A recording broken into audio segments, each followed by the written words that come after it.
Welcome everyone to the November 2024 Siteglide Town Hall. Um, we have got some updates today. I'll just share my screen so you can see the presentation. Hopefully you can all see that okay. So today we're just going to do a recap on the AI feature that we released about a month or so ago now, the integrations feature and the new docs. We're then going to have a look again quickly at the roadmap, the remaining items, some updates on a couple of things coming very, very soon, and then look at a new feature that we've been working on that's almost ready, but we can show you the concept and get some feedback and let you know sort of how close we are on that one. Then, as usual, open floor to any questions you might have. And finally, we're going to turn it into a sort of workshop at the end, as we've done a few times previously, just to run through sort of site builder related stuff, Tailwind, and how to use the new presets feature as well. So yeah, let's jump in. Can everybody hear me okay? Great. Yes, so one of the features we released a little while back was the new rich text editor with AI tools built in. This is probably one of the ones where with hindsight, we would have done it slightly differently. With Studio, when we released that, we had a version 2, and it was optional to upgrade to that, but all existing sites would stay on V1. That's what we've now done with the rich text editor, but apologies for anybody in that transition period where we upgraded and realized that it's actually better to be able to choose when you upgrade that and iron out any issues as well. So any comments from anybody on the call about the new editor or switching between V1 and V2? Yeah, I mean, in theory, it's great. It's just that obviously, as you said, the existing clients were completely confused as all of a sudden everything changed, and then it broke half the things at the front of the site, so they weren't particularly impressed. But I can see the concept of it is great. You know, once you get your head around it and how it works, then absolutely, yeah, brilliant. And once you work out where the image settings are and bits and pieces and how it works in paragraphs as opposed to just being a set of lines, then yeah, all good. It's one of those frustrating ones, and luckily we don't have too many of those. But effectively, we did some big updates behind the scenes on the admin UI interface and quite a lot of things on our API. And for most people, they don't want it to have any effect at all. So there's very little gain in that case. But it had to be done, and the new version is better. But I appreciate it makes more sense to do it on new sites, or at least be able to sort of test between them. So yeah, I think hopefully now we've got that set up right where it's automatically turned on for new sites, and for existing sites you just stick with V1 until you might want to upgrade. Into web apps yet? Yes. Yeah, cool. Sorry. Yes. John knows more than I do these days. No more than I do. Thanks, John. That's no problem. Yeah, it should be it should be everywhere. So where you had V1, it will still be V1, and on new sites where it was V1, it will now be V2. Yeah.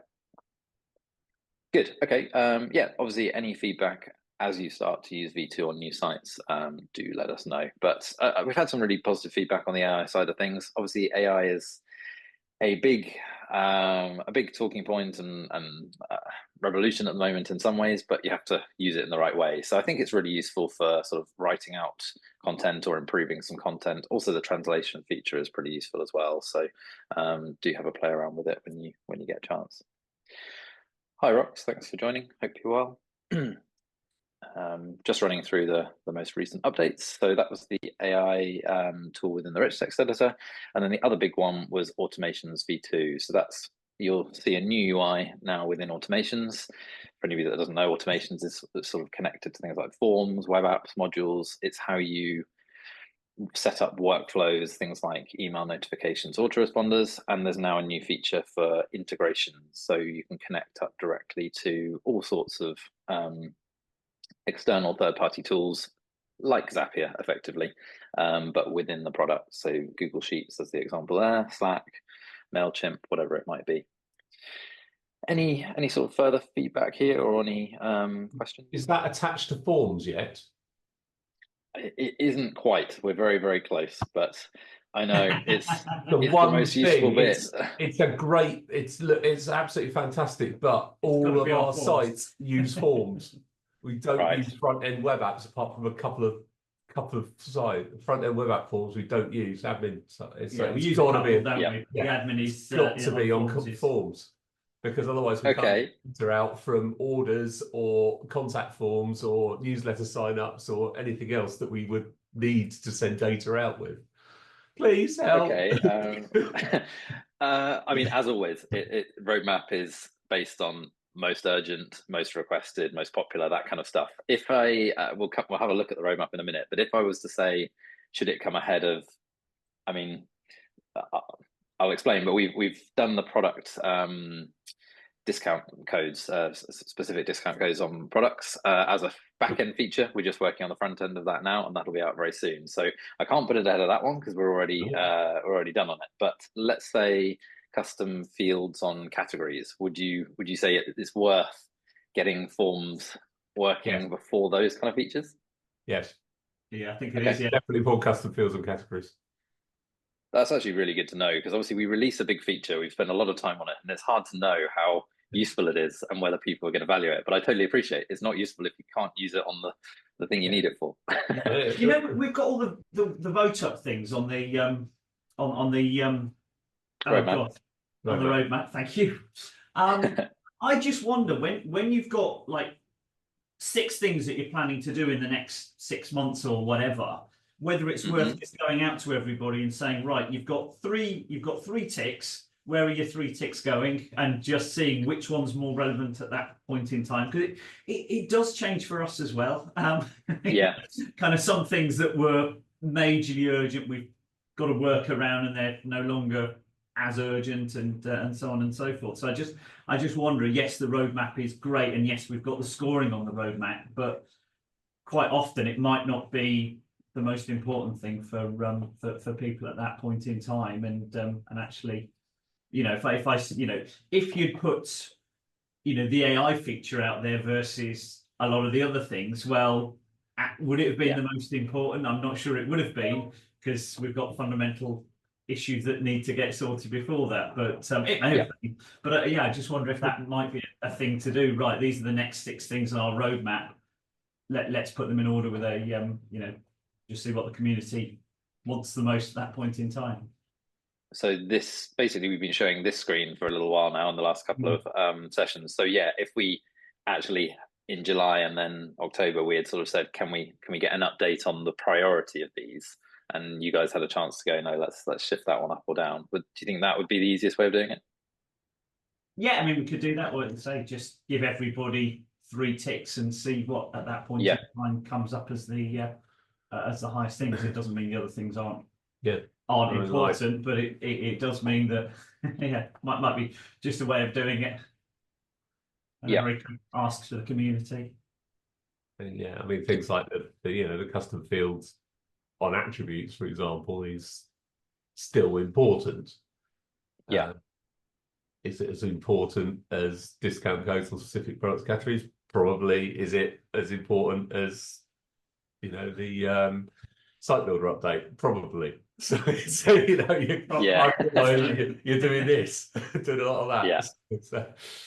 But to be honest, us knowing for sure what people want in what order is so valuable, and we just don't want to be doing things and sort of we want to know that it's right. Just quickly on the AI tool, that was more of like we had to do the update anyway, so it was an opportunity to bring something new in. We would never have just randomly picked something. We would try and always stick to the roadmap, but definitely a little bit more clarification on immediate priorities and specific order I think is a really good thing. So we'll have a look to see if there is like a way we can do a simple kind of vote and be able to update it, I guess, or update your top 3. Cool. Great, thanks. Really really helpful. So I'll just drop back again. So So any further questions for anybody on this, or any feedback? I mean, yes, getting it on forms is now as high up the list as we can possibly get it. Thank you. Cool.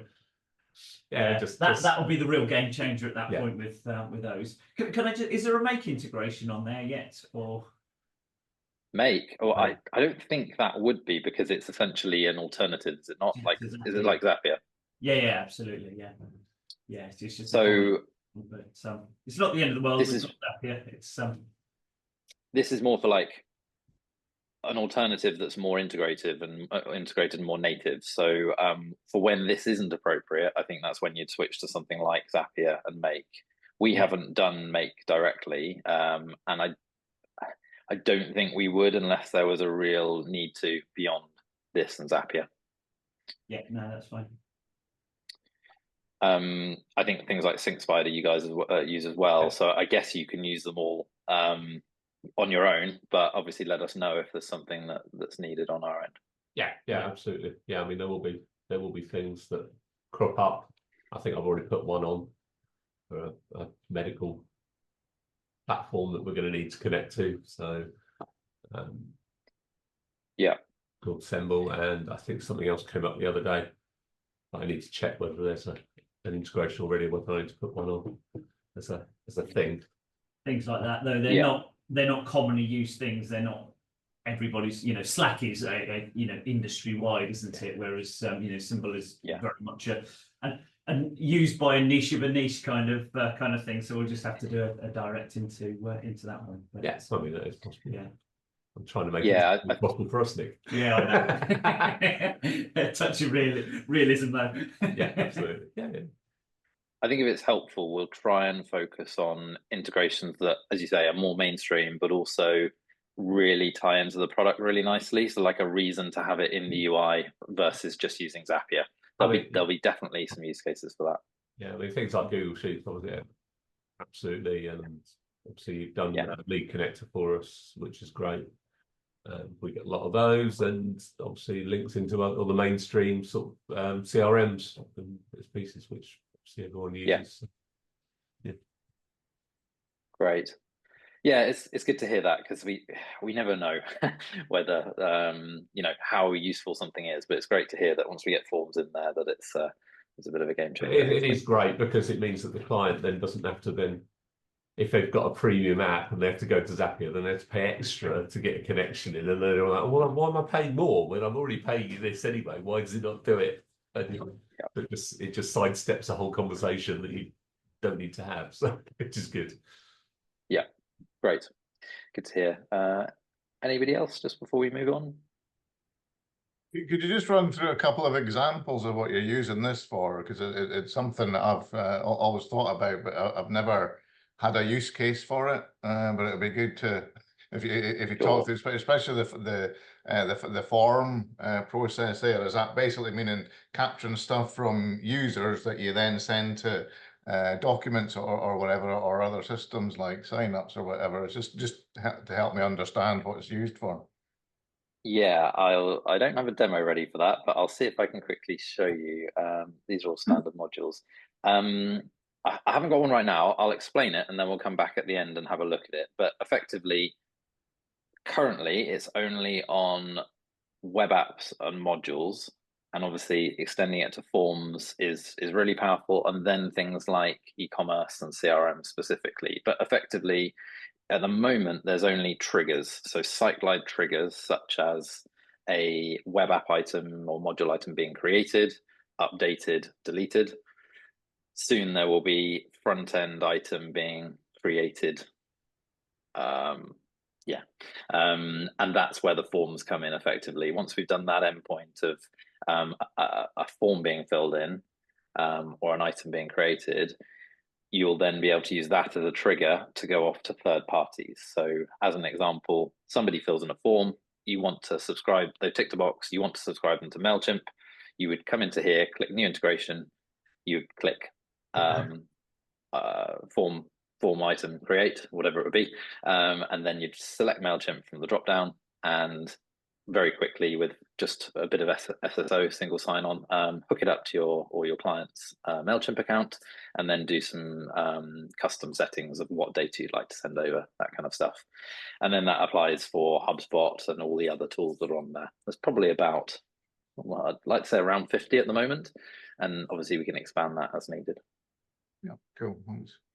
Does that explain it, Steve? I'd love to show you an example, which I will do later. I've Yeah. never, Rox has just said he's other got than an newsletter example. signups, which I normally use an embedded form for, but it'd be really good because yeah, that's extra work. Yeah, It's much better than embedded forms because you've got much more control over the look and the feel and everything else. So so we try to avoid embedded forms wherever possible and do the direct integration into things. But we're doing a few other things with it, like for example, we've got a shutter estimate form, and kind of we've got various shutter companies we work with that on that form. It calculates all the prices, but it then sends that data into their CRM system to settle their flows. But it also sends that data into a PDF generator, so and that then emails them a PDF version of their estimate as well. So so you've got kind of really good controls that you can put into place, and really personalizing emails to emails and PDFs and everything. It's such a powerful thing once you start to drill into it. But the only warning is that your clients think it's that much work, and it isn't. It's always a lot, like everything we do, isn't it? They think you just click a button and this beautiful website appears, but yeah, there's a fair bit involved with it. But the results are definitely very worthwhile in terms of what you can offer your clients. So yeah. I think one of the most powerful bits that's I think is quite unique to us is that we've put it within each feature or each process. So the fact that you can put it within hopefully a specific form soon, then you can run your logic based on that process rather than having to, in some completely separate UI, have to work out what you're trying to do. You would just go, well, I'm in the form, I know my form fields, here's my liquid to filter or do some clever logic, and then you send it off to the tool that you want to, which sounds like you guys are already doing, but you're doing it manually. This will help you with the integration piece, and you can still do all of your sort of liquid and clever logic. So I think we've always known the power of automations, but it wasn't that accessible because you effectively had to either just use email or write your own API integrations every time, which is costly. So having the integrations there for you hopefully makes this more sort of available to all projects. Good. Well, no, that's really nice to hear that feedback. I think there's something in the chat actually. Rox, you've said excited about the possibilities with the automation of V2, particularly the ones related to Microsoft 365. I have a good use case if you want. Yeah, if you're able to, that'd be great to hear.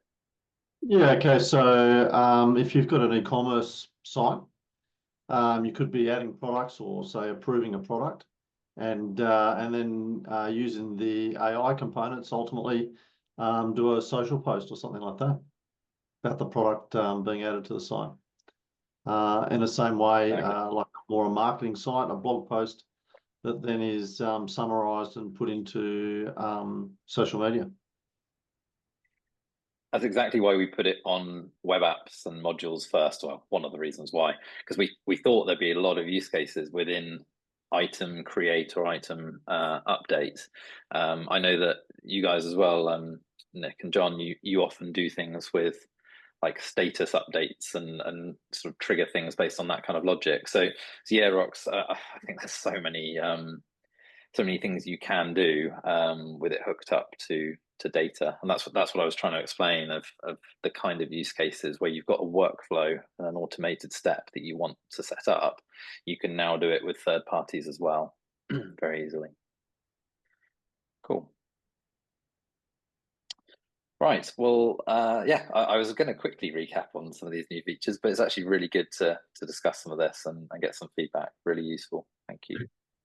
I'll just go through. The next one should be quick because it's just docs. We're still working on them. They're, obviously the new docs are live, but we're still working on making sure that all of the old docs are consolidated and come across. Apologies if there's a little bit of clunkiness still of not being able to find the right one, but obviously report it to us and we'll fix those as we go. But the aim is to get all of the old docs gone ASAP and just have everything running off docs.siteglide.com. Any feedback, questions on this? I mean, as you've said, it works well. There's just a few things missing, and they're always missing at 11 o'clock at night when I'm trying to do something. So there we go. So luckily, my team already know the answer when I give them the question. But good to hear. Cool. Yeah, well, we'll keep working on it. It's one of those things, it never ends, but the actual work involved of lifting over and getting everything correct is time consuming. There has been a bug which has slowed us down, but we're the partner Gitbook that we use have resolved that, I think, now, which should make it easier for us to get. So if you notice any liquid issues in the code, that should be resolved very, very soon. Yes, good. Let's move on to roadmap quickly, which we've talked about a little bit. So this has been the list for a little while now. As I said in the last meeting, we're a little frustrated. We'd love to be a little bit further on, but we had to make these underlying sort of platform core improvements. But good news is we, as I said, no particular order, we have built the field for discount codes on specific products and categories. And Matt Jones is now working on the front end output of that so that it's easy to use effectively. But that one is very, very close. And next up that we're working on and should be around the corner would be custom fields on categories, but we'll be having a discussion as to whether we can bring integrations on forms ahead of that one. But those three, I would hope, are very, very close. The other one that's pretty close is just finalizing the new API. Frustratingly, it's pretty much all built. It's being used for the new integrations feature. We just haven't finished rolling it out and making it available. So that, as a reminder, is the API running off your site rather than through Siteglide effectively. It used to all go through one API. You now literally will be able to run it off your own sites individually. So you'll be able to customize the API and add to it directly within the site, which is a really big step forwards in terms of flexibility. And it also means it won't have any impact on our API. So occasionally when we had a little bit of downtime or Zapier issues in the past, that was normally because it was all being channeled through our main API. And obviously that doesn't really make sense. Yeah, so that another frustrating one because you guys don't really see the benefits, but it's a pretty important step forwards. And then one, obviously, I'd love to get onto completing would be admin panel customization. We've mapped it out and got a relatively straightforward way of doing that that's still very granular and flexible. So hopefully not too far behind on that one. Anything to add? Any comments?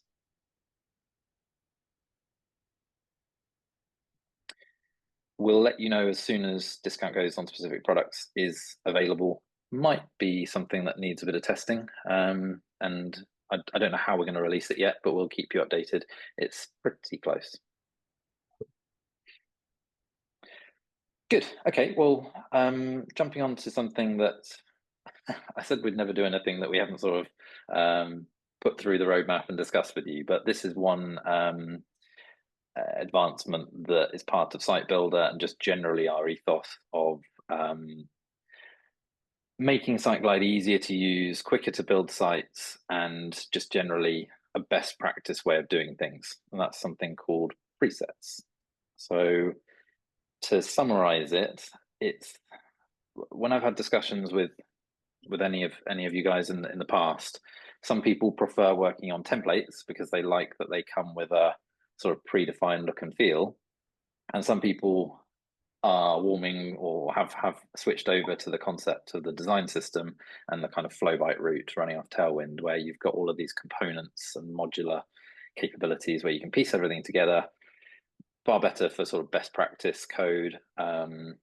Works across multiple sites, as in you can keep the same code base and you just customize everything. The downside is you typically don't have the nice design styling done for you out of the box. You'd pretty much have to then take some of these layouts and the global styles and style it to meet your sort of client branding and make it a little bit less templatey, I guess.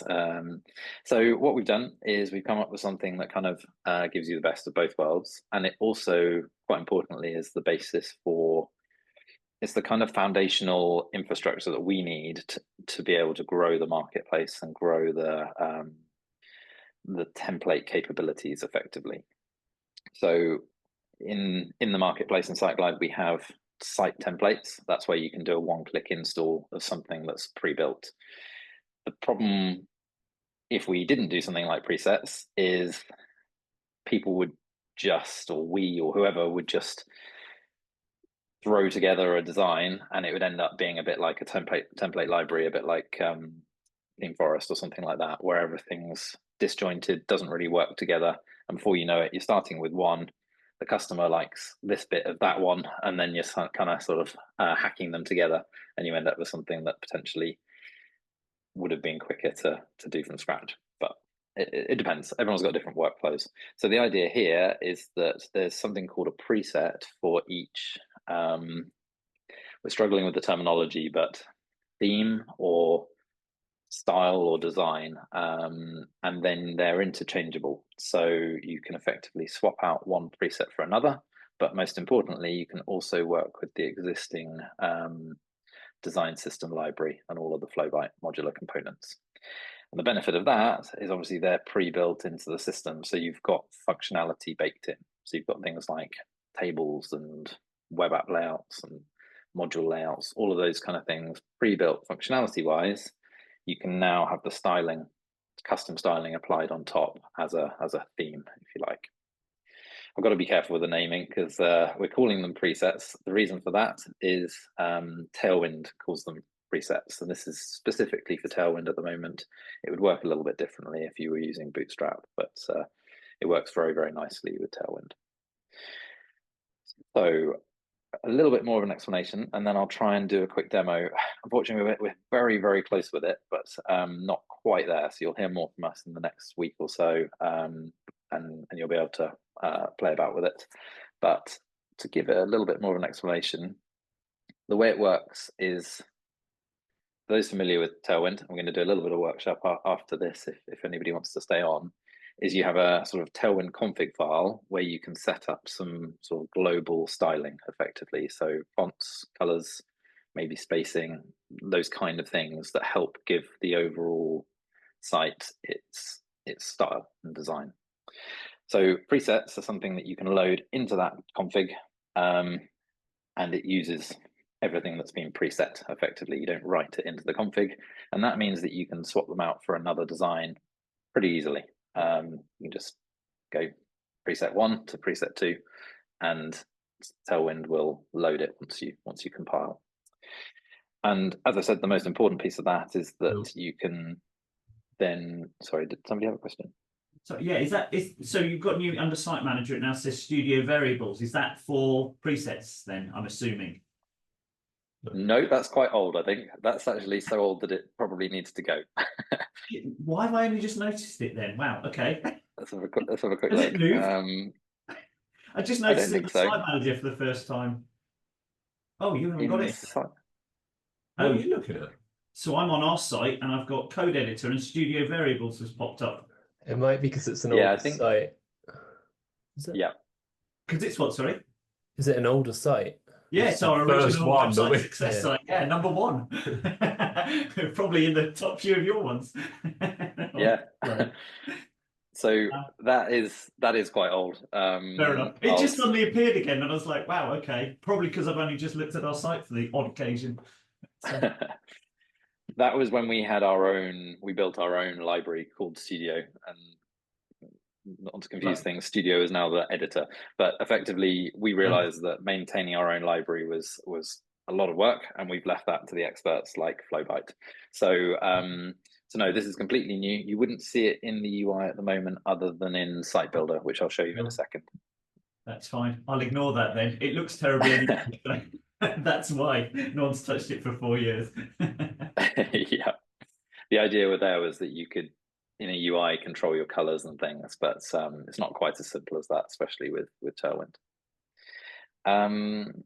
Yeah, so obviously the key point is that you'd be able to use those presets with existing layouts. I'll show you that in a minute. You can pull in all of your Flowbite layouts or any custom layouts that you've built on top that run off Tailwind, and they all should work together. You need to be a bit careful with things like making sure that the colors you set in your preset are actually the colors used already in the library. And that's what we're not struggling with at the moment, but just having to really work through. So we're trying to make everything seem really simple. Actually, in the background, there's a lot of architectural stuff to try and get right so that as we move forwards, there's this big library of site templates, presets, layouts, and they all work together nicely. That's the challenge. So on that point, anybody can build presets. We've done some docs on how to get started with that, and you can build new layouts.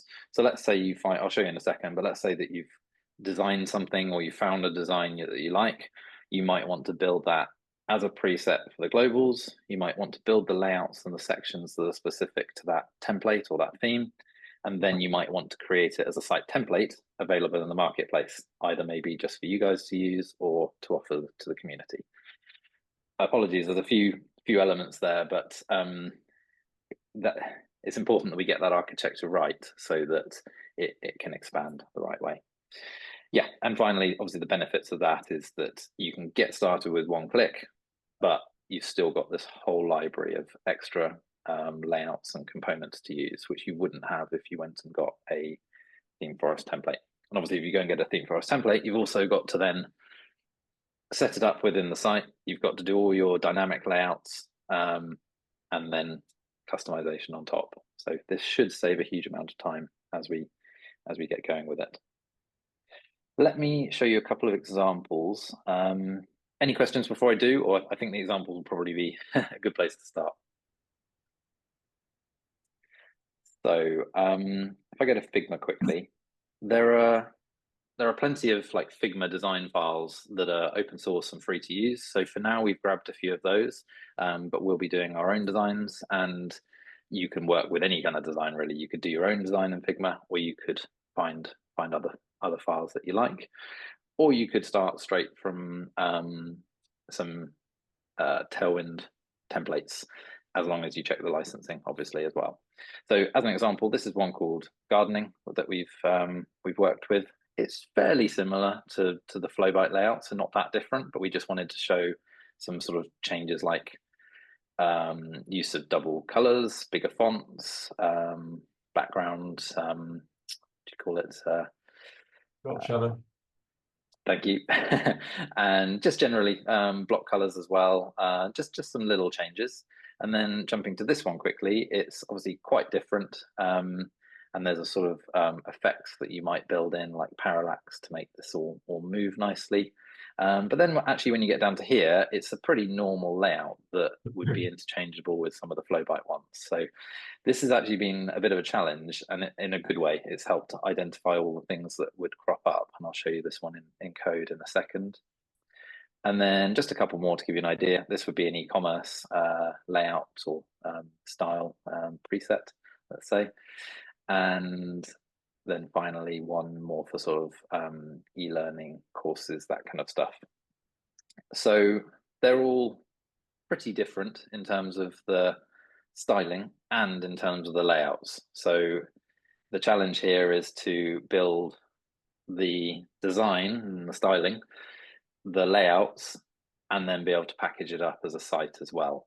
So just jumping across to an example site. This was created from a site template. The site template will be available very, very soon, just to show you what that looks like. Should have prepared this earlier. Here we go. Go to Marketplace, go to Templates. You would then start to see more site templates available running off specific presets. and this can expand as we go, and we'll probably need more categories to help control it better and manage it better. But effectively, these are running off the same concept that these are, but they've just got some preset styling. So this site here is one of those, is a copy of that site template. And then if we go to the front end, just this is the front end of that site, we've now got the design that we've just been looking at from Figma, but built as code, and a little bit of parallax there. This is just something we've done as an example to kind of show how different it could be to the standard sort of Flowbyte layouts. There are some challenges with that. Obviously, when you've got sections that kind of effectively overlap, you have to consider how to build it.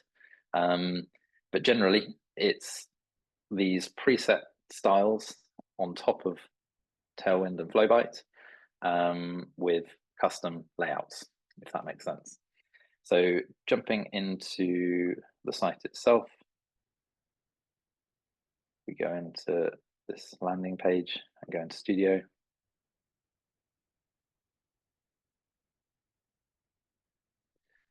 You can see that section's in there.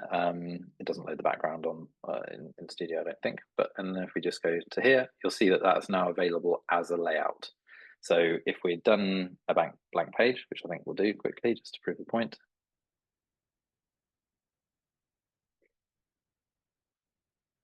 Town Hall 1. We announced a feature last time called preview mode as well. If you're not too familiar with that, that just means that you don't keep compiling the Tailwind every time you add some new classes. The concept here is it'll just load all the classes it needs, but you will probably want to turn that off and just do a normal compile when you're ready to go live, because potentially you're loading more classes than you need. But it's just really helpful in the building phase. So if we just go here, completely blank page, let's view it. Just got a header and a footer. And if I then put this one into here, you'll see that that's now a layout that's available. And we'll put something else in below it quickly. Let's just put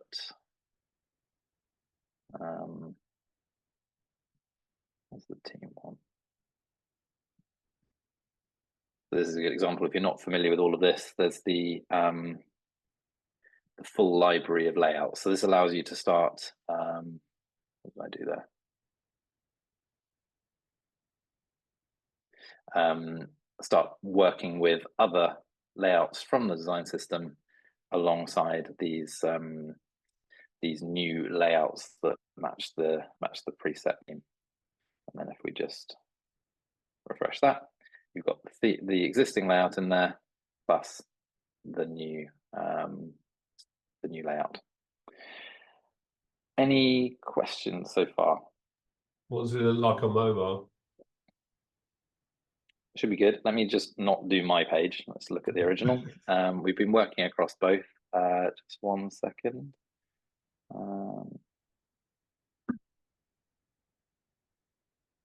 Okay.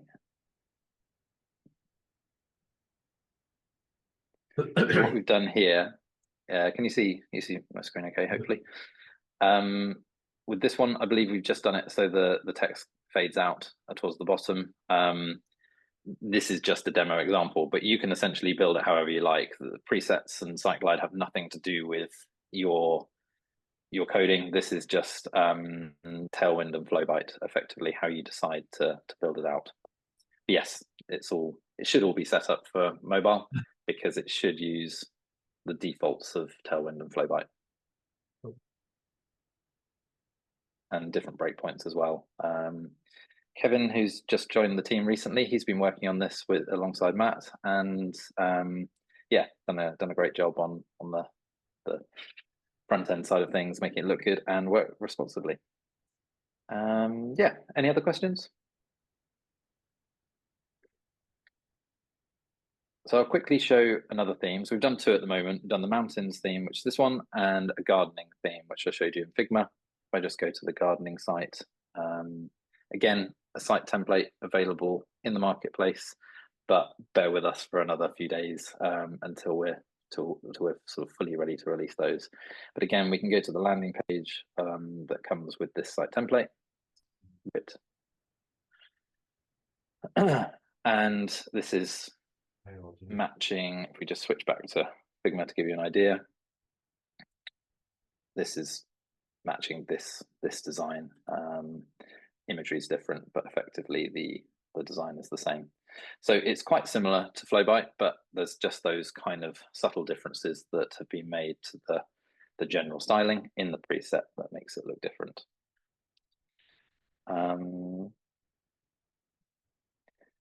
Yeah, so again, you'd be able to then go into this site and decide to add a new section. So let's just prove the point on that one. Let's just put this one in. And let's say changes and view. We're on dark mode, so that section is showing as dark. If we just switch that out, then that shows as light. So yeah, fully interchangeable with the existing layouts. What I haven't shown you yet is how to customize the sort of preset and the styling on top. So for those who are pretty familiar, and this is where we'll go into the workshop, this is all done in best done in Visual Studio or your favorite sort of IDE via CLI. And just to give you a quick summary, and then we can go into it more later, you've effectively got the Tailwind config file, if you're familiar with that. What happens now is rather than having all of your styling in the Tailwind file itself, so often you would probably in the extend section, you'd start putting in your custom colors. You now pull in a preset, and we've tried to make this simpler to use by having a file that kind of handles it for you. So if we just switch back to the admin and we jump into Site Builder, from the settings tab, you can now choose which preset you want to use. So I'm running the gardening one on this one because it came with the site template, but you could switch to the mountains one and run that on this site. But yeah, so once you set your preset and the version, there might be different versions that come out that developers decide to release. You once you set it here, effectively that's being set by this file. And if you've got gardening installed and you've got version 2, then this file is effectively running all of your styling specific to that preset. So it's setting the fonts and it's setting things like colors, so primary colors, gray, secondary, those kind of things. And you've got total control over this. Anybody who's already familiar with Flowbyte and Tailwind or just Tailwind would probably be aware of this already, where you set your sort of color schemes.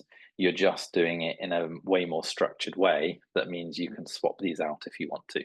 So in theory, should be able to just swap to the mountains theme, which will update anything that's in these files. So colors, fonts, spacing, that kind of stuff. Does that hopefully make sense?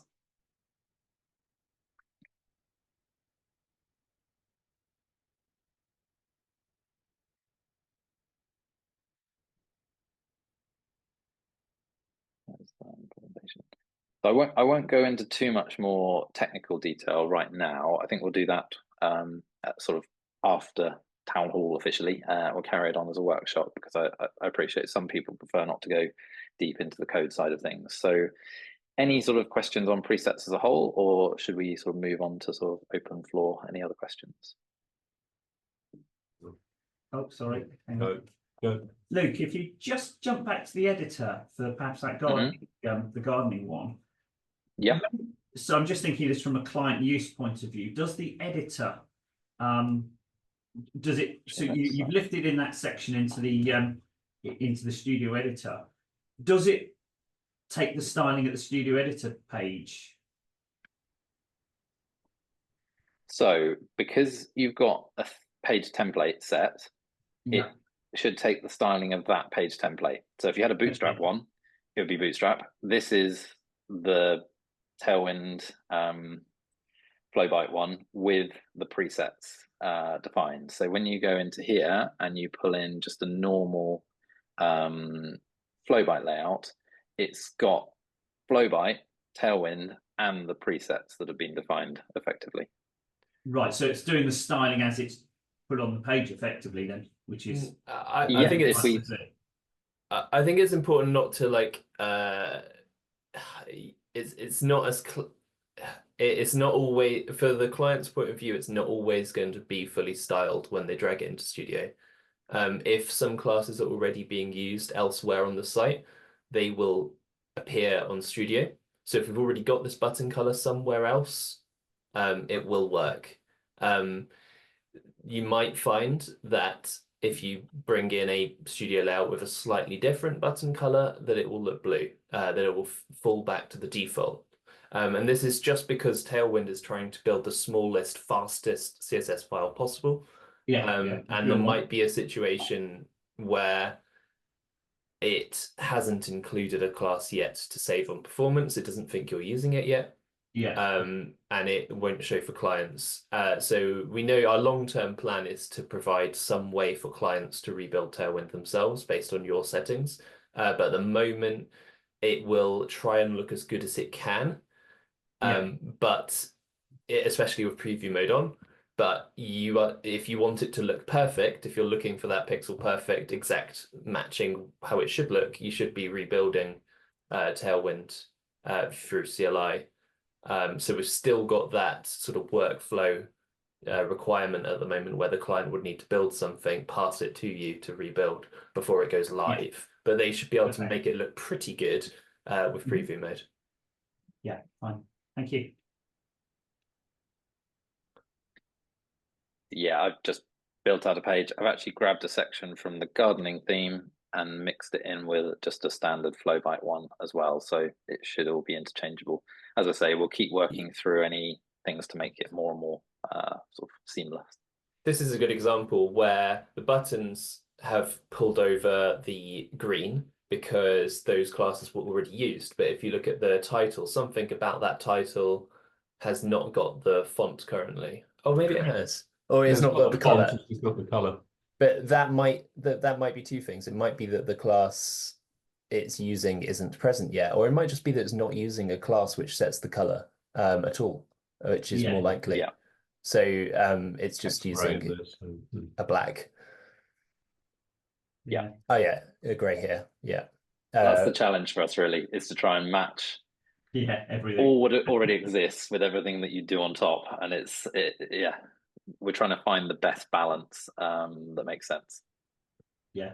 But once we tell our clients and we can, say to them, create it in there, and then just if there's anything not visually right, just give us a shout and we'll fix it. That's fine. That's exactly what we're here for. Yeah. And to be honest, this is all totally down to how the developer's done it. So if you end up building your own presets and your own templates and layouts, you have total control of how well they mix and match. We're just trying to make sure that there's a way for everything to work together, which is hopefully not too challenging. Cool. But yeah, we're trying to give you guys the control to do anything, but we're also trying to make sure that off the shelf there's enough there that any agency or developer can build out a site as quickly as possible, hopefully with functionality included.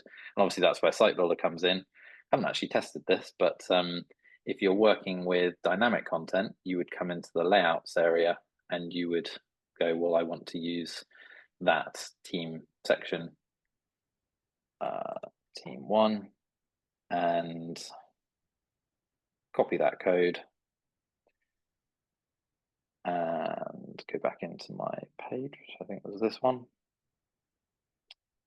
And let's drop that in after this first section.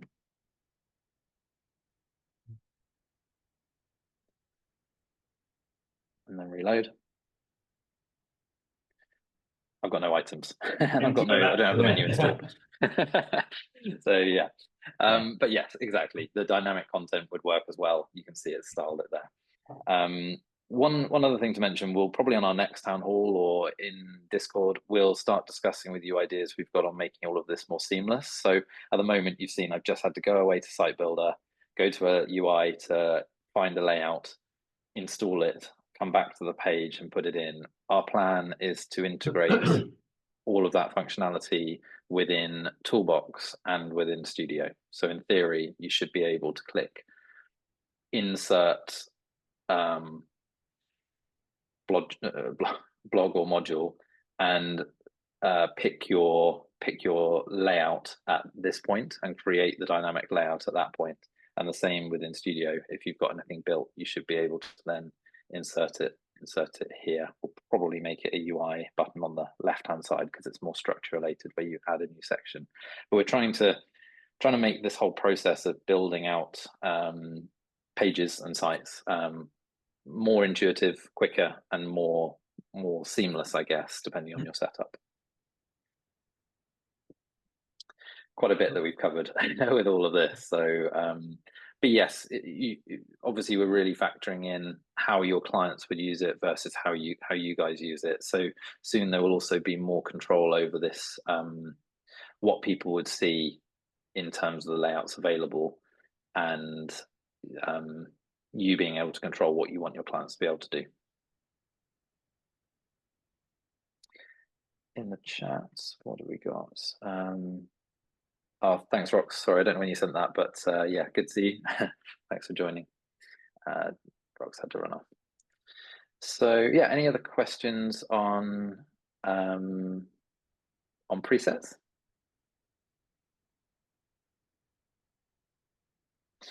We'll come back to it afterwards if anybody wants to stay on for the workshop side of things. But over to you guys, I think, for sort of open floor. Anything else that you guys have been working on? Successes, challenges, questions, requirements, those kind of things.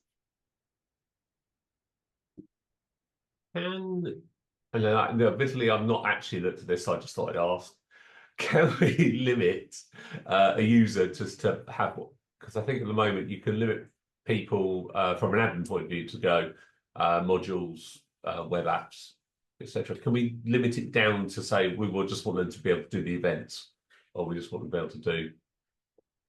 That's part of. Let me show my screen again quickly. That is part of this update. If I get back to the roadmap one. The first one, yeah, so admin panel customization. Cool. Yeah, so we've got a way, effectively, at first, we're going to give you a JSON file where you can control exactly what people see from the left-hand menu. Eventually, that will probably be a UI interface that leverages the menu builder UI. But at first, you'll be able to literally go hide and show, and it'll all be role-based as well. So they'll only see what they should see, plus only see what you want them to see and how you want them to see it. You'll be able to reorder everything. Fine. Cool. That's right. Yeah, really keen to do that. It'll come, it's just not there at the moment. Yeah, it's a really exciting feature, that, because you'll be able to totally customize the back end of Siteglide to be whatever you want. It could literally be as little as a one web app interface, or yeah, all sorts of things.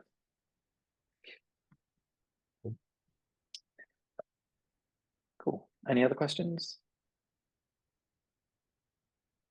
No, most things. I think I'll cover most of my list and everything else you've said, Luke. So good to hear. It's good. It means it's on the radar, which is a good thing. You guys are obviously still quite heavy on e-commerce, I think. Obviously, we're working on the product. Yeah, the things we've mentioned. Any sort of feedback on how you're getting on with e-commerce generally? Anything that needs to be on the horizon for early next year, maybe? We're now looking at what are they? Product subscriptions. So you buy a you can buy a one-off, or you can subscribe like you can on Amazon. You subscribe to a thing and you pay a certain amount per month, and you get certain things appear. Also, a lady who's going to use it, I think I've worked out in my head how to do it with Jay, but essentially doing individual prescriptions for people on the back of the site through secure zones, and then being able to reorder. It's a bit complex, but that's quite cool. We did a project like that a while back. That's for Hope Air. Oh, right, okay. Interesting. Yeah. Fair enough. And before you say, Nick, I haven't forgotten your product attribute variations feature. That's very much on the list, but yeah.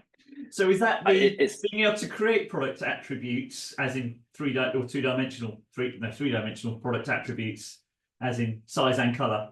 Is that The one? automatic one. It's the Shopify kind of automatic feature. Yes, that I'm yeah. thinking So of anyway. it's that, but it's also putting custom fields onto attributes.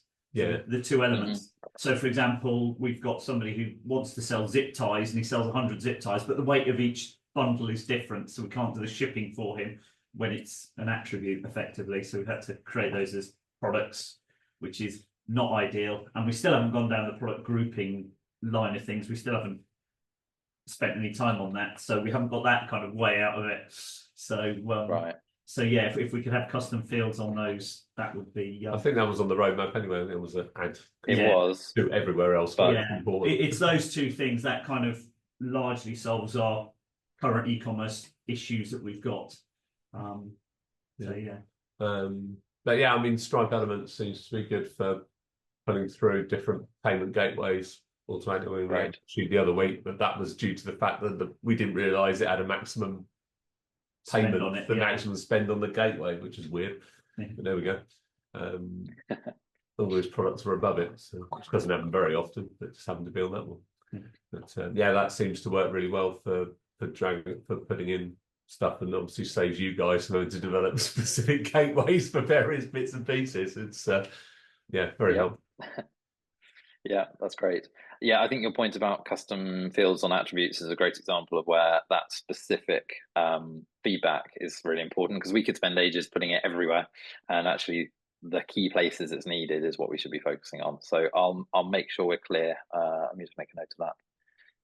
Custom fields on attributes is probably the most, or categories and attributes are probably the two most important ones right now. Would everybody say? I would have thought so. Yeah. Great. Anything else that's sort of a roadblock on current projects, or potentially stops you guys thinking of a certain type of feature or anything like that? No, That's great.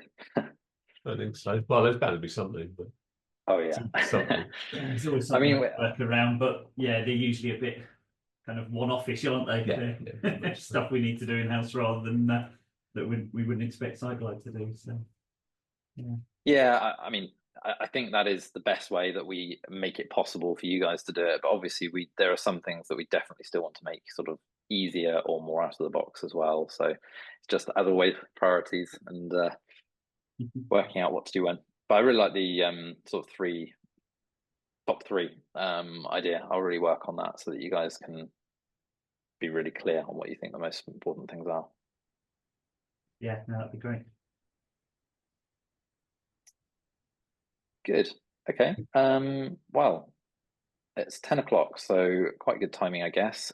For anybody who needs to go or doesn't want to join in on the workshop side of things, not a problem at all. But we'll quickly we'll just jump into open floor really on any way we can help with generally using, I guess, CLI, but more specifically Site Builder, Flowbyte, and potentially presets. Any questions? Probably Steve. I'm waiting to see if anybody else wants to. Beyond me as well. It's beyond me. I'm just here for information, so I understand that. So there's always things just crop up as I'm doing things, and I think, right, I need to ask that question. And thanks to Matt and Luke for all the support on Discord. It's almost like having an expert on your shoulder, and the response is fantastic, even at 10 o'clock at night sometimes. The sad life of the developer, isn't it? It's,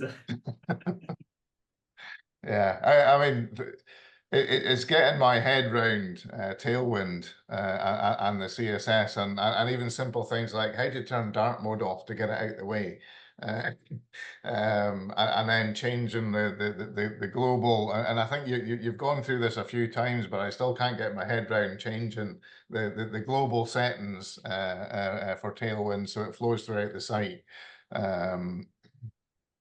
So that's what I think. So Yeah. I in one of the sites I've created a CSS class called blue, and I'm adding it to any header that I want to be blue. But that's not the right way to be doing it. fighting with margins and stuff like that. I apply to a header and it doesn't take, probably because of the format. And Matt has taken time to explain it, but I can't understand it. Well, sorry, Matt, were you going to jump in? Yeah, so so yes, maybe starting with should I if I should I was going to share my suggest that I screen. try and do it, and you help me, Matt. Might be a Yeah, good way for everybody. yeah, that's good. That tends to work I've got it better. all loaded up. I struggle Cool. to multitask, but I can. It's easier for me to watch and advise. So yeah, I mean, maybe should we start with the first question, which I think was around turning dark mode off? Yeah. So if Let you've me, sorry, just I'm going to jump in just because I wanted to show the setup of this. So this is for anybody who's not too familiar, this is the site we were looking at earlier, Gardening 3. I created it literally just before the call. So all I've managed to do in CLI is connect to the site, pull the files, and I've not got any further. So I'll just quickly run through the steps of this so everybody's clear. You would open up the assets modules, and then you see these folders here, and you just have to copy these JSON files down to the root before you can start working with it. Hopefully everybody's familiar with that step. You shouldn't now need to copy the Tailwind folder, I don't think, Matt. If you're working from a site template, it's already correct. there, and that's exactly how we want it. So you can close up all of that now. We've got this here. You should then be able to turn on sync. You'll need to do npmi now, Luke, because straight after you've moved the package.json into the root, that's got a list, like a shopping list of all the dependencies we need to run Tailwind. So run npmi just means install all my dependencies in my package.json file, and then you can run everything else. So what I'm doing for anybody that's not clear, VS Code, I think it's really easy to use. It has terminal built in, and you can also do multiple windows. So all I've done is click the button to get an extra window, split view. And in here, I do npmi. So in this one, I got it wrong. I did Siteglide CLI sync without an environment. So it's just telling me that I needed to do that. So in this one, I'm going to do Siteglide CLI sync staging, which I forgot earlier. And you should then see, get the zoom out of the way, should then see enabled sync. So in this window, I've got sync running, and then in this window, I'm going to do npm run Tailwind. So that's going to rebuild Tailwind, and then if anything's changed, you'd see something green here that it's updated a file. But if it doesn't, you can go into a file and just sort of click save. It will rebuild, and then it's going to upload the files that it needs to upload. I think if you, Matt, jump in and correct me, but you might want to do it on some of the other files just to make sure you're getting everything updated. You shouldn't need to be. So the reason we've kind of put these presets public so you can see what's in them is so if you want to override anything in your config file, you know exactly what is being set to start with that you're going to want to override. But we don't intend you to change anything or save these files. Everything within the module 86 folder is just for your information, and we recommend you don't change it directly. Okay, but I'll close that one down. That's okay. I have put comments in the files just to let you know about that. Yeah, the sort of magic file to see if it's synced is the tailwind.min.css file. I like to use the metaphor that a lot of Tailwind is a recipe, and this tailwind.min.css is the cake that gets delivered to the end user. So this is the one that really needs to be synced to the site. It should happen automatically when it saves, but just as a backup, it's worth sometimes manually syncing it just to make sure that what you're looking at is the finished cake.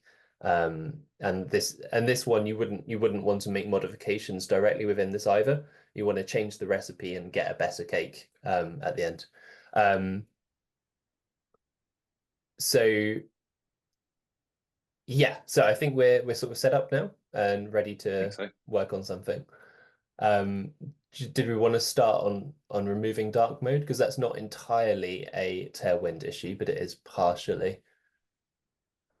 If it makes sense to start there, yeah. Yeah, so I think that was Steve's first question. So, I mean, there's two aspects to that. One, the first aspect is the button itself in your header. So, I mean, you could, yeah, if you look at the site, you've got the button in your header. So one of the aspects of removing dark mode as an option would simply be to remove the button from your header. So you need to, perhaps if we're in CLI, that's the easiest place to go.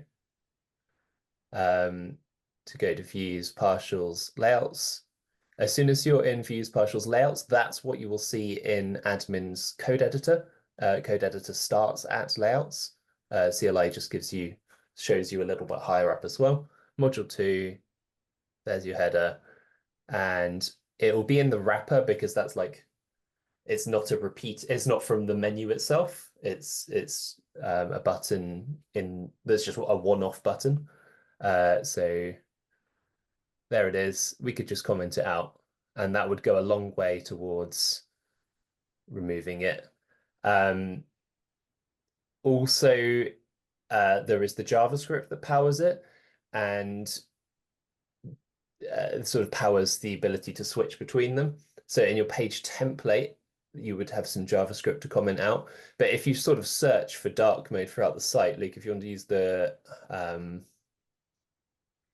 yeah, no, start there, that's right. If you just yeah, you can see because dark is being searched for, we can see on line 30 there is a script that is handling some of the dark mode support, and there's another script here. So both scripts could be commented out. And there's one on line 30 as well, Luke. 30. Yeah. And that would do most of it. If somebody's already got the cookie for dark mode set, it can be that they go to a different Siteglide site and it looks dark. But this will very much disable the ability for somebody to switch mode. The third thing you could do is actually to do a find and replace for your whole site and remove all the dark prefixes on all of your layouts. But we won't do that now, but if you just show the magnifying glass on the left-hand menu, that's your find and replace tool. So if you were to search dark colon, and if you open up the hamburger menu to the right of that field, slightly further to the right and down from that field, yeah, if you click on that hamburger Sorry. menu, Where am I looking? so you've got sorry. No, you've got the replace field. So you've written dark in the find field, and then just under that there's a tiny 3 dot ellipsis hamburger menu. Yeah. That's it. Now, if you put dots liquid in there, it will just find and replace in liquid files. So it won't do any of the mess around with any JavaScript. And if you were to press replace all now, it would replace all those darks with empty string. So you'd basically, from all of your layouts, you'd remove the ability for there to be a dark mode class in there. You probably wouldn't want to do it exactly like that because then you'd be left with the dark mode class that's not dark mode. But you're able to find where all those classes are.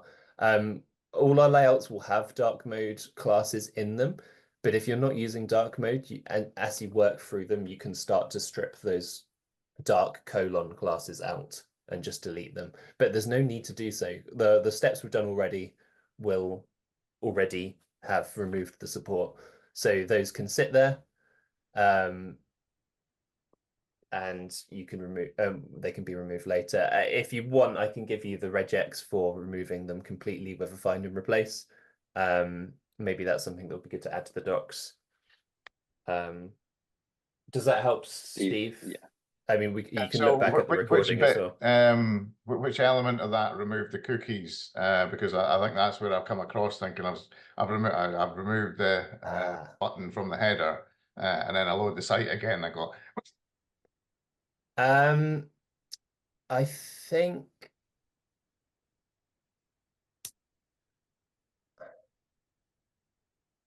I might need to have a go on a site that has that situation. You could, of course, delete your own cookie, but that only affects you. There might be somebody else. So you could do that in your browser. You could delete your cookies. The other way might be in your Tailwind config file. I just looked that up. There is a setting for dark mode in there. There's dark mode class. I don't know. Yeah, I just need to. Variants dark. If you were to Dark select, cover. if you were to switch it to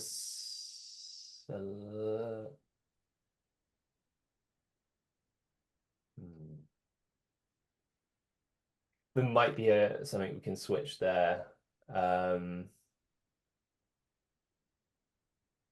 Shall I put it back on and see? Oh no. See if we can get it to go off another way. But so just to explain how that works, because if you were to inspect your page, there should be an HTML element, and the way we've set it up is so that JavaScript will add or remove a dark class from that HTML element. So currently there is no dark class on there. There's no class at all.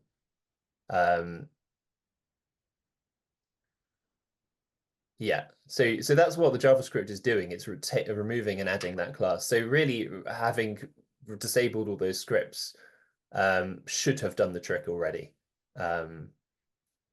So if I now, so I've turned the scripts back on, but you're saying if I turn those back off again, that shouldn't run. Is that right? It shouldn't add the class in the first place, but you just manually added the class. Yeah, okay, fine. So it would still work if I manually add it. Yeah. So that should do the trick, disabling those JavaScripts. But if not, let me know on a particular site and I can diagnose why. I guess, Steve, if you started without dark mode, or if you turned it off straight away, you probably wouldn't have the sort of cookie issue, but not always possible to do at the beginning, I guess. If you're sort of if you're doing all this before you put a site live and nobody else has visited your site, hopefully they shouldn't have the cookie in the first place. So yeah, so just a summary, there's a couple of places you can remove it, but the most important place to remove it from is the page template to remove those scripts. Both of them. Maybe if you only remove one, you might get an issue. Good. I think your other question was around the format class, which I think we kind of explained a little bit, but I think you said you wanted to look at, and just to explain for everybody, Luke, are you able to load up a site that has a blog installed? So for example, a marketing site or an e-commerce site. What, in CLI? Just on admin. Maybe I have one actually. Second. It's all right, I'll do it. While you're doing that, I must go. I have a site to get live. Sure, no problem. Oh yeah, We'll see you soon. Good to see you. Thanks, John. Good luck. Are you staying, Nick? Cool. Yeah, I'll take over the audio. I've got another 15 minutes before my meeting, or no, 10, 13. No problem at all. These are just, we're going to run the, yeah, thanks, John. See you soon. We're just going to run these, I don't know if you can hear me, Nick. We're going to try and run these as and when people want to. Very happy to help, but no obligation, obviously. Just take as much as you need, or we'll have the recordings as well. Right, so Matt, sorry, I've got an e-commerce template set up. Let me share that. If you view the site and load up the blog front end in one tab and just have the blog module open in the admin in the other tab. And yeah, if you're on the front end, you just go into one of the detail views of blog post 1, for example. Let's go to that one. That was my AI one that I wrote. There we go. That's actually In fine. French. It's a good example. So you've got, so in this blog post, you could have paragraphs, you could have headings, you could have block quotes, you could have lists, you could have all kinds of elements. And when you're building the site, you do not know what your client is going to put in this blog. So if Tailwind said to you, well, you need to add to every heading, you're going to need to add some classes to make that heading bigger than the rest of the text, you would say, well, that's no good because I don't know. I can't add classes to something before the client writes it, and I can't ask the client to write classes. So to solve this problem, Tailwind released their own typography plugin. Flowbyte built their own, and that's the one we use, which is Flowbyte typography, but it's a fork of the original Tailwind one. And what you do is you add, if you just inspect on that, Luke, I think there should be a class of format around the whole blog post, but not around the wrapper, basically. So basically the article element, I believe. Yeah, so Format everything blue. inside that article element has the format class wrapped around it. And also like a modifier format small. And what that means is that all the headings inside that should have a default typography classes applied to them. All the lists will have some defaults applied to them. And it means you do not need to go through that and get your client to add styles every time. What I think, Steve, you found was when you wanted to override some of that, you found it more difficult. And I think that's why, because you weren't necessarily aware of what you were trying to overwrite and what format is for and how it works. I think it makes a lot more sense within this context of a blog post. Does that make sense, like why we would use format? Yeah, in no, this? absolutely. Yeah, I can totally get that now. I'm even twigged on that. They have to add all the classes. So, but you're right. You can't expect the client to do that. Yeah. So, but what you might very reasonably want to do is say, I want to carry on using Flowbyte typography, but I want my headings to be bigger within that section. In which case we could try and do that now. Yeah, sure. There are a couple of built-in Flowbyte, while we're on the docs, there are a couple of built-in Flowbyte suggestions. But I mean, I've not had enough use cases to dive into them all so far. But reading through those docs should help because there will be some things that will work. The colors area in here. Where are we? I'm in typography at the moment. Typography paragraphs. Some of this is brand new to me. Is this? I think we want to be in plugins typography. I think, is that not a There thing? isn't. No. Text color, this bit. No. Hang on. This is This not one. the area of the docs I expected to be in. Maybe this one, I think you mean. Yes. Yes, that's it. So here they suggest, say, using the format red class to basically anything that is already colored within typography, that sets that color. What I'm not sure about is if you can set that to a color that we use like primary that extends Tailwind, or if it's only the built-in Tailwind colors that you can use there.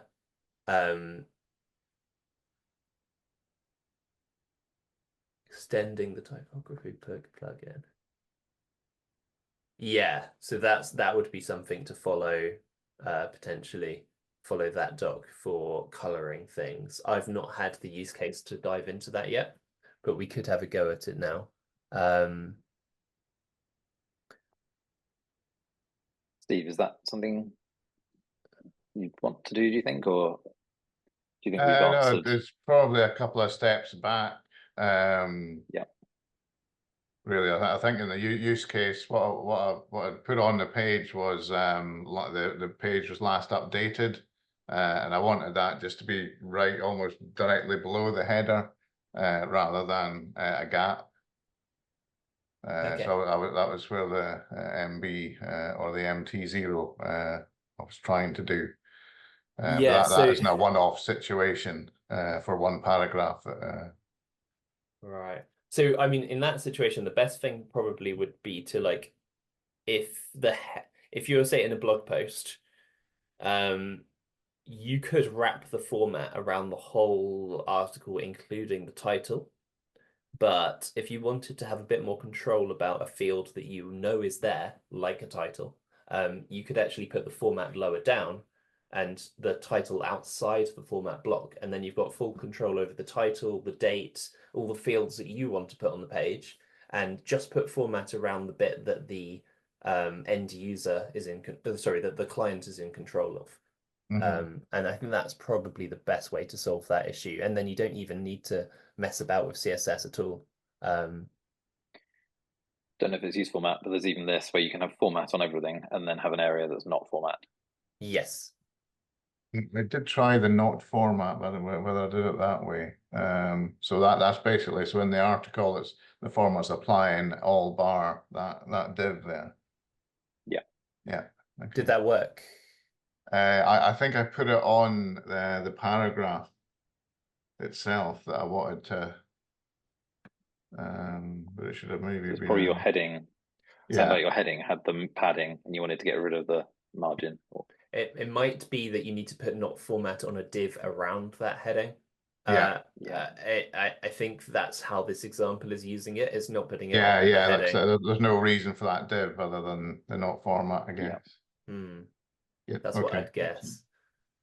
But as I say, if you want, you can get rid of format. If you really want to customize, I know that Gary, who does a lot of the sites with Wizzy, he doesn't like using format because he wants complete control. So he builds his own class in custom CSS and defines what all the headings inside that should look like exactly. So he just takes complete control, and that's fine too. I think, yeah, if you want to use format and you don't want to spend the time messing with it, just use as format. If you find yourself changing everything and you have to fight what Flowbat has built, if you find yourself fighting it, just do your own. And Luke, if you open up the CLI again, just show where you would write your own. If you go to the marketplace builder assets CSS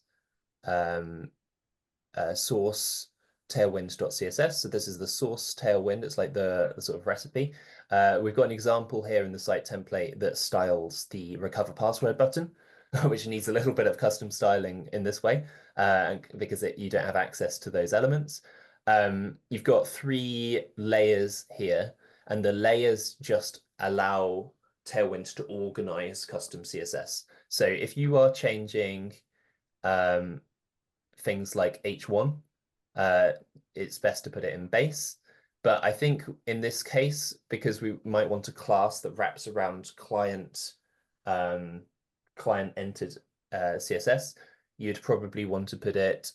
So we probably want to develop a new class like that, and then put say a space after no padding, Luke, and then put H1 just to say like I've got a new class called or custom format it could be,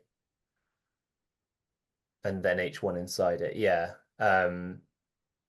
So that would be a good use of the components layer because if you're adding a class which does a couple of different things at once. So what the layer means is that anything applied on base to all H1s will be overridden by a component which also affects H1.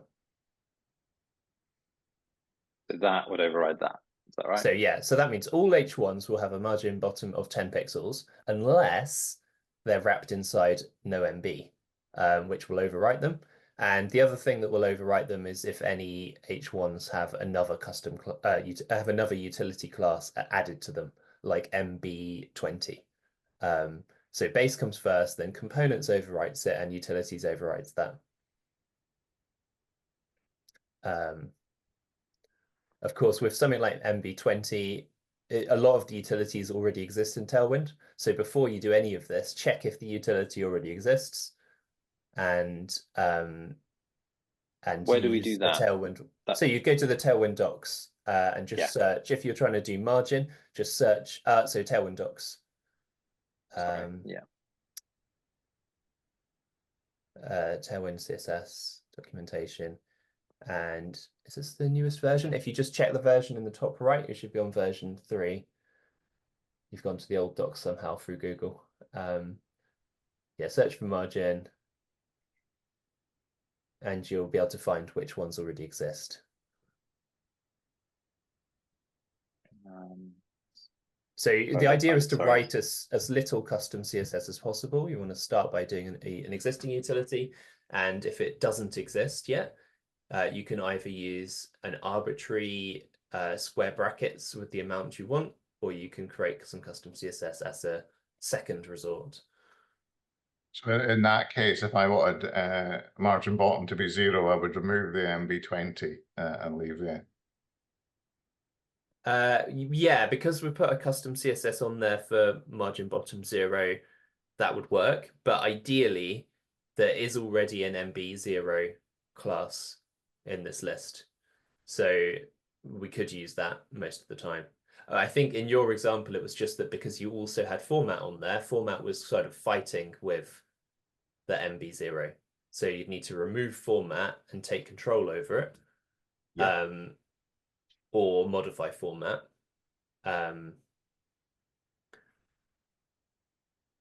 think in your case, the best thing to do would be to just wrap format around the client area, and your developer title and date should have been outside of format and under your full control. That's the best solution for you. So you're yeah, don't worry, I think we've covered it. Cool. Yeah. Good. Oh, that makes So sense. sorry, in this case, you wouldn't need to create no MB, would you? Because you'd just apply MB0. Is that right? Is that what we're saying? No, I mean what so I was saying is for Gary's example, he wouldn't do a no MB. He'd do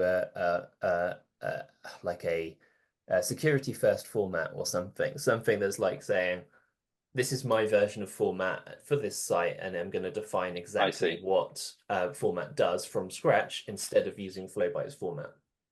And would that go here?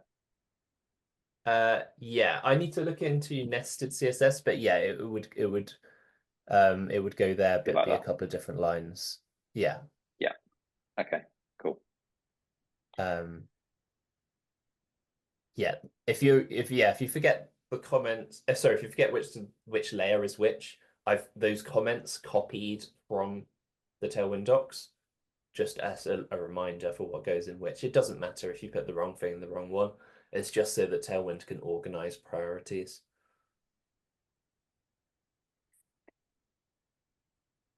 So setting kind of global styling for headings, I would do in the base layer.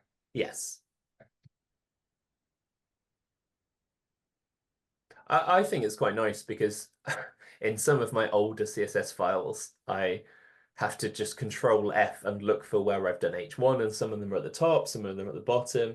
And this just actually encourages good practice that later when you come along to read this file, it's so much easier to find all the H1 modifiers, because sometimes you'll have H1 modifiers at the top that do one thing and H1 modifiers at the bottom that do the opposite. And if this forces them to be together, you can actually see where they're conflicting and you can handle it in a much more organized way. That was always my frustration with Bootstrap, is you can see what's being applied and then you don't realize there's another file somewhere else telling it something else. Where they're coming from, yeah. Yeah. Any other questions you wanted to go through?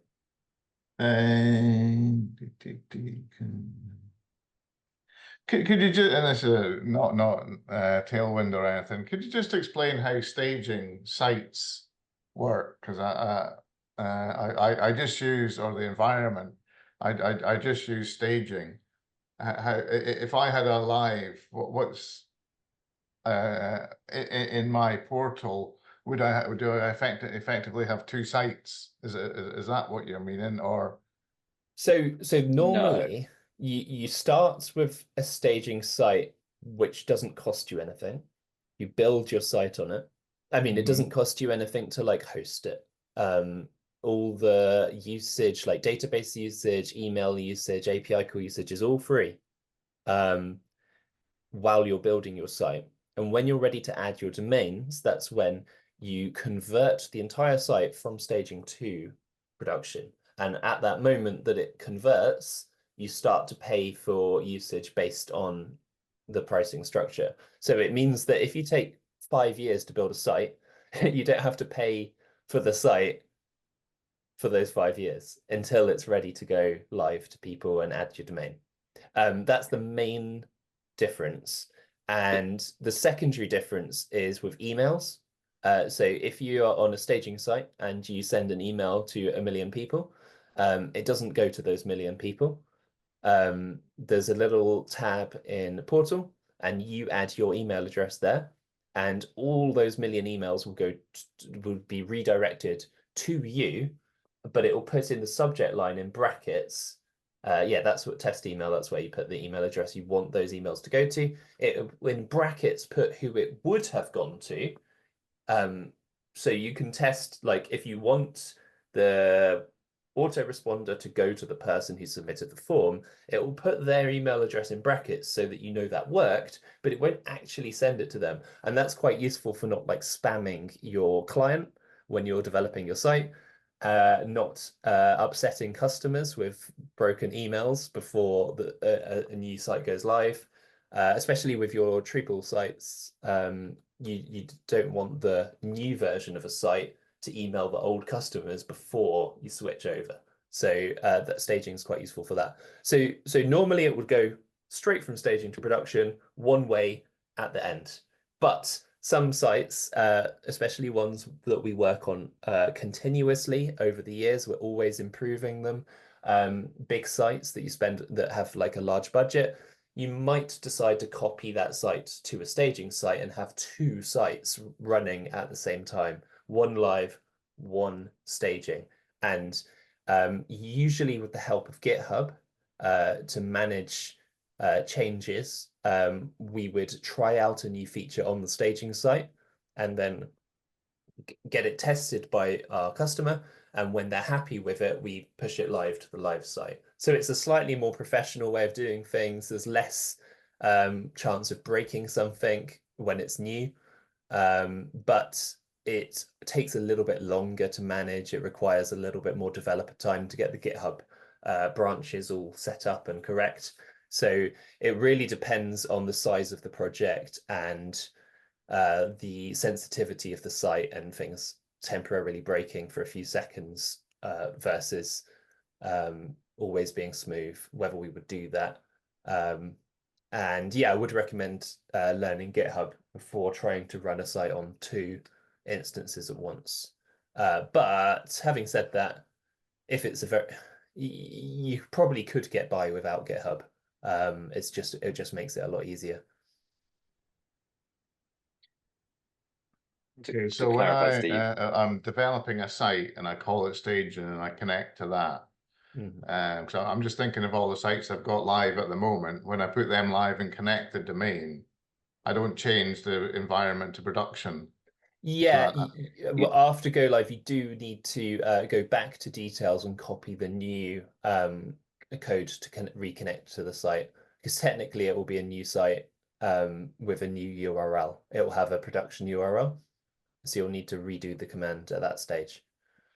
so this is the staging site. When you click go live and press the button, it will use the copy feature to a new production site. It'll be a completely separate site, and this staging one will disappear effectively. And then you'll be running off the production site only. Does that make sense? it does, but then so if I've downloaded or connected CLI to one of my live sites, if I make a change in that now, it's not going to it's not going to It's change live, the yeah. live site, will it? It would, yes. So you'd probably just need to create a new connection straight after go live, but then you can use that new connection just exactly the same as before. Yeah.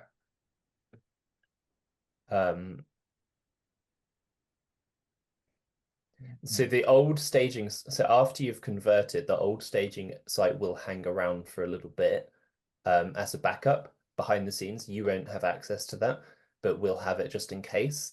And so your old staging connection will still be connected to the backup. So that's why you need to create a new connection. Yeah, you want this to say production. You'll need to be on the production site, get this CLI command, and make sure you're connecting to the production site if you want to make changes to the live one. Okay.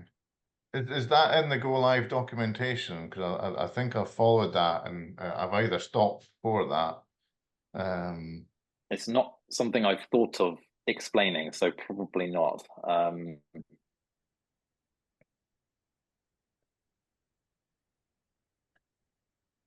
Yeah, that might be where developers write half of the documentation and non-developers write the other half, Yeah. and something overlaps.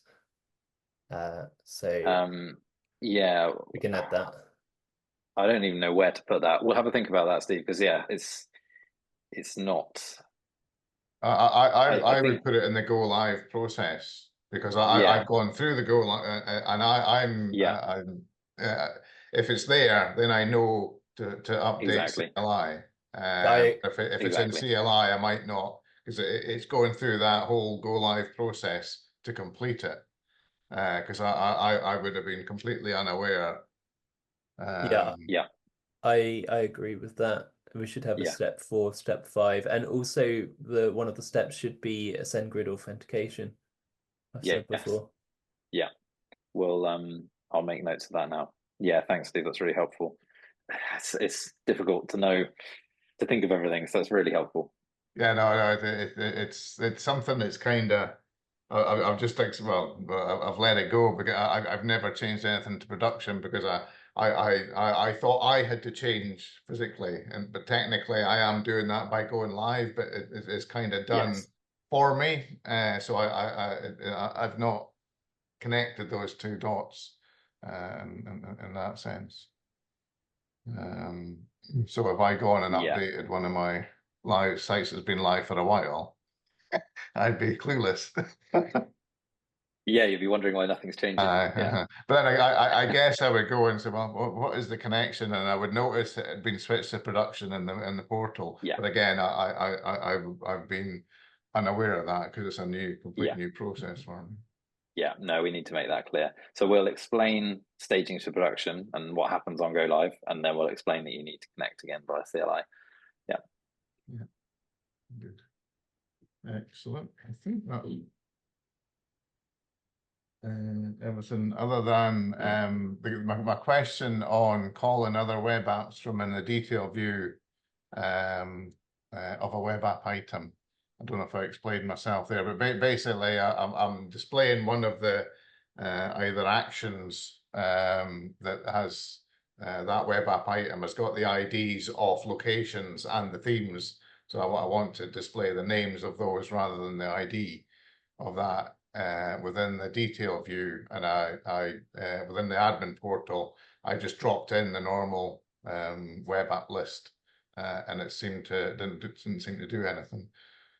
So I may have not done it correctly, or I was wondering if you can actually do that. So I know there's a thing in TreePill where if you depending where you are in the flow, it depends on what you're allowed to do or what you can connect to.